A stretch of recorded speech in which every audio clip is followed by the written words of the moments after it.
Hello and welcome to lesson 23 for Play Guitar Now. This is an expansion on lesson 22, which is introducing the A major and A minor scales.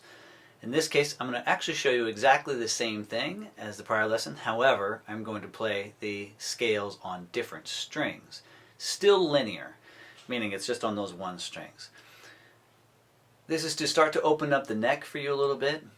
And in the future, we're going to touch on the scales that stay in one position for the major and minor, so you don't have to be moving all over the neck. But for now, staying on one string tends to be a little bit easier to play and also gives you an understanding of the relationship between the notes. So, same scales, just in a slightly different position now. So we started with A on the 5th string, and then we did the major and minor scales. Now we're going to play an A, which is an octave higher than this. This is the 2nd fret on the 3rd string. So the 3rd string is the G string, but I'm pressing down at the 2nd fret, so that makes it the A note. Now for major, I'm going to play exactly the same pattern that I played before. It's just everything moves 2 frets forward. So an A major, starting here, goes from the 2nd fret to the 4th fret, to the 6th fret, to the 7th, to the 9th, to the 11th, to the 13th, and then finally the 14th, which is an octave higher.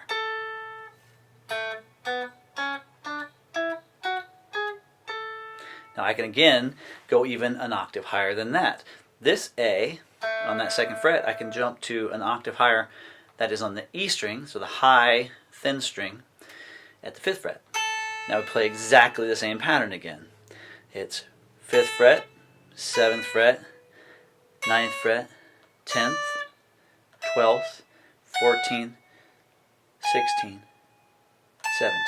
Now when I say pattern, of course I don't mean the fret numbers. What I mean is the distance between the 1st note, the 2nd note, the 3rd note, and the 4th note. It's always the same pattern. It's always going from that 1st note, 2 frets up, 2 frets up, 1 fret up, 2 frets, 2 frets, 2 frets, and 1 fret. Always that same pattern. And you don't have to play them in order, of course. Now, the exact same thing can be done with the minor scales. We start with the A on the 3rd string, that's at that 2nd fret, and we play minor. The pattern is slightly different. So we go 2nd fret, 4th, 5th, 7th, 9th, 10th, 12th, 14th. Or if we do the one that starts on the A on that 1st string, same exact pattern in terms of the distance between the notes, but starting at the 5th fret, from the 5th, 7th, 8th, 10th, 12th, 13th, 15th, and 17th. So now, we originally started with the 5th string, but the 5th string is kind of low for if you want to do leads that stand out and cut through rhythm. So if you start up here, these kinds of notes really stand out. The notes that you play on the high strings, they tend to cut through rhythm chords more. So just as an example of playing some lead on the minor scale, you can see as you just move through it, hit each one twice, it starts sounding more like a lead.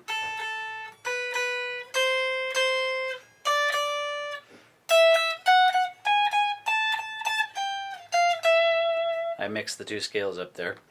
But the point being is that you can make interesting things with just this one line.